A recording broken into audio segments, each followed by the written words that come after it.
وہ پھر ڈگمگاتے لہجے میں بولی، بس ایک ایسی خواہش ہے کہ پوری ہوتی میں مر جاؤں گی۔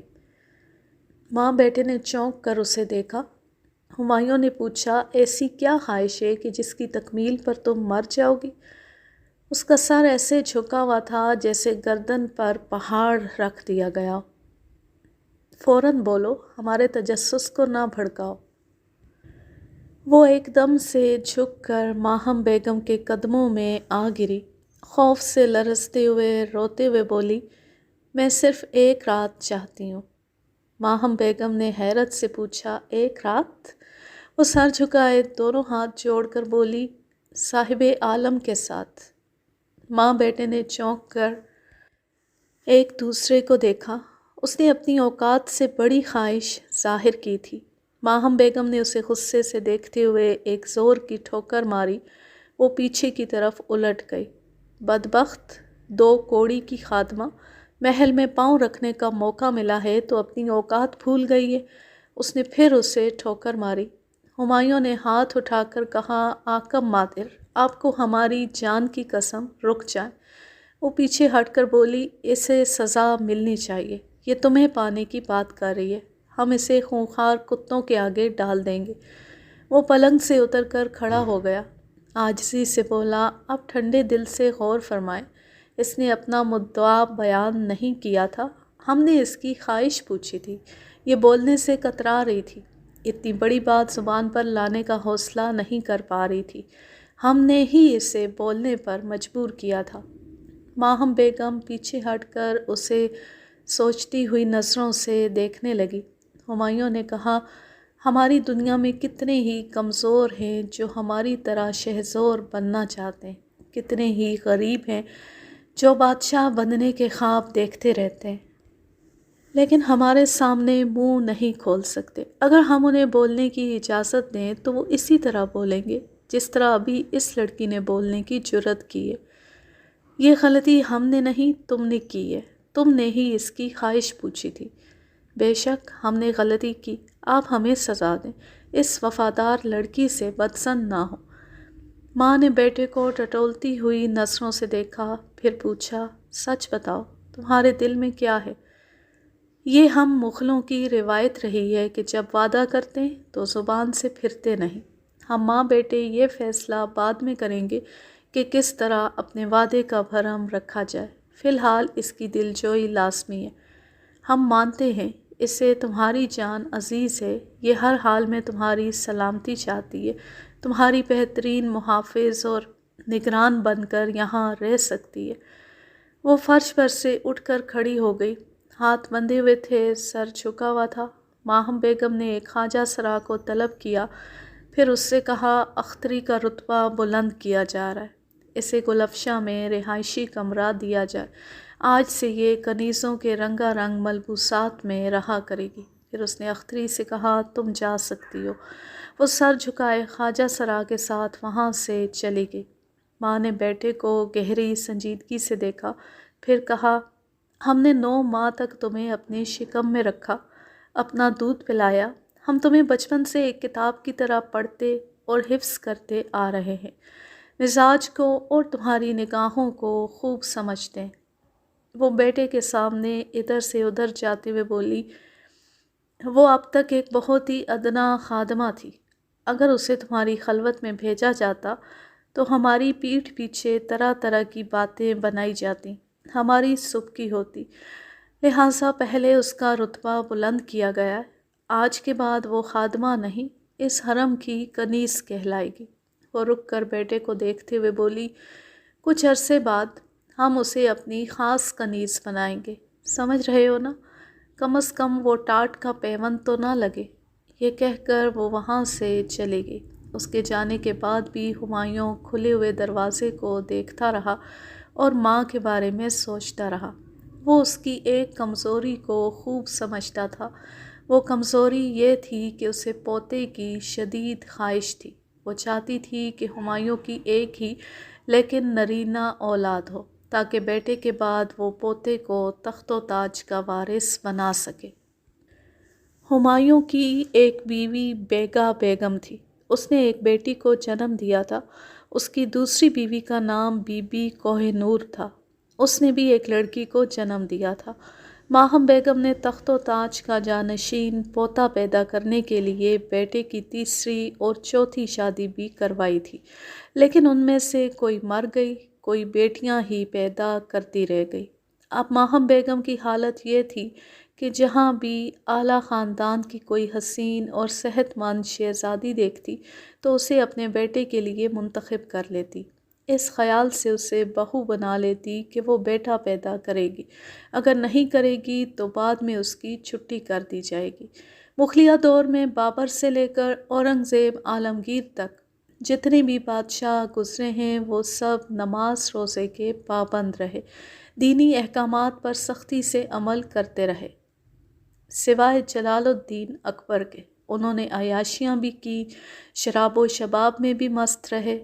آخر انسان تھے، رات کو بہکتے تھے، دن کو سنبھل جاتے تھے۔ ماہم بیگم نے کبھی یہ نہیں چاہا کہ ہمایوں کسی کنیز سے ناجائز تعلقات قائم کرے۔ ان ماں بیٹے کو جب بھی کوئی پسند آئی تو اس سے نکاح پڑھوایا، پہلے اس نامحرم کو محرم بنایا، پھر اس سے ازدواجی رشتہ قائم کیا۔ یہی وجہ تھی کہ اختری کو اس وقت وہاں سے ٹال دیا گیا تھا۔ ہمایوں کو یقین تھا والدہ ماجدہ اپنی کمزوری کے مطابق ایک پوتا حاصل کرنے کے لیے اختری کو بھی آزمائیں گی، آگے چل کر اس لڑکی سے اس کا نکاح ضرور پڑھوائیں گی۔ حضرت بادشاہ بابر کی طبیعت دن بدن بگڑتی جا رہی تھی، اس کے برعکس ہمایوں رفتہ رفتہ صحت یاب ہو گیا تھا۔ باپ کے لیے تشویش میں مبتلا تھا، اتباع اور امراء کا اجلاس طلب کر کے پوچھتا تھا، آخر کیا بات ہے؟ بابا حضور پر آپ میں سے کسی کی دوا کا اثر کیوں نہیں ہو رہا؟ اس سوال کے مختلف جوابات تھے۔ ان میں سے ایک نے کہا، ہم نے بادشاہ سلامت کو جان کا صدقہ دینے سے منع کیا تھا، لیکن حضرت بادشاہ اپنے فیصلے پر اٹل رہے، آپ کے لیے ان کا صدقہ اور ان کی دعائیں قبول ہو رہی ہیں۔ ایک طبیب نے عرض کیا، کچھ عرصہ پہلے ابراہیم لودھی کی والدہ نے بادشاہ سلامت کے کھانے میں زہر ملایا تھا، جسے کھانے کے بعد یہ قریب المرگ ہو گئے تھے۔ ہم نے اپنے بھرپور تجربات سے کام لے کر انہیں کسی طرح بچا لیا تھا۔ ہمایوں نے کہا، پرانی باتیں کیوں دہرائی جا رہی ہیں؟ ہم تمام اتباع کی متفقہ رائے ہے حضور کہ اس زہر کا اثر رہ گیا ہے، یہ کہنا چاہیے اس عرصے میں اس زہر نے اندر سے اپنی جڑیں مضبوط کر لی ہیں۔ ایک اور نے کہا، ہم سب اس زہر کا توڑ کرنے کے لیے اپنی سی کوششیں کر رہے ہیں، اللہ تعالیٰ کو منظور ہوا تو ہم ضرور کامیاب رہیں گے۔ بابر نے بیٹے کو بلا کر کہا، ہماری فکر نہ کرو، ہمارے علاج کے لیے بتیرے اتباع موجود ہیں، یہ وفادار امراء اس برے وقت میں ہمارے ساتھ ہیں۔ ماشاءاللہ تم صحتیاب ہو گئے ہو، ہم حکم دیتے ہیں اپنی فوج کے ساتھ یہاں سے کوچ کرو اور کالنجر کا قلعہ تسخیر کر کے ہمیں جلد ہی خوشخبری سناؤ۔ آگرہ کی فوجی چھاؤنی میں یہ خبر پہنچا دی گئی کہ دوسری صبح لشکر کو تیار رہنا چاہیے، کالنجر کا رخ کیا جائے گا۔ ہمایوں اپنی خوابگاہ میں آیا تو وہاں اختری کو دیکھ کر ٹھٹک گیا، خوش ہو کر بولا، یہاں کیسے چلی آئیں؟ کسی خواجہ سرا نے نہیں روکا؟ اس کا سر جھکا ہوا تھا، وہ نظریں نہیں ملا رہی تھی، دھیمی سی آواز میں بولی، بڑی مشکل سے چھپ چھپا کر آئی ہوں۔ اس نے آگے بڑھتے ہوئے مسکرا کر پوچھا، کیوں آئی ہو؟ میرا دل بہت گھبرا رہا تھا، میں نے سنا ہے آپ اپنے لشکر کے ساتھ جنگ کے لیے جا رہے ہیں، یہ بادشاہوں اور شہزادوں کا مقدر ہے، ہماری آدھی سے زیادہ زندگی میدان جنگ میں گزرتی ہے۔ ملکہ بیگم وفاداری کے صلے میں ہمیں انعامات دے رہی ہیں، یہاں سے 20 کوس کے فاصلے پر جو زمینیں ہیں وہ ہمارے نام کی جا رہی ہیں، انہوں نے نقدی اور زیورات بھی دیے ہیں، ہمیں معلوم ہے۔ وہ اپنی اوڑھنی کے پلو سے کھیلتے ہوئے بولی، میں آپ کے انعام کی منتظر ہوں، ہماری آقا مادر تمہیں انعام و اکرام سے نواز رہی ہیں،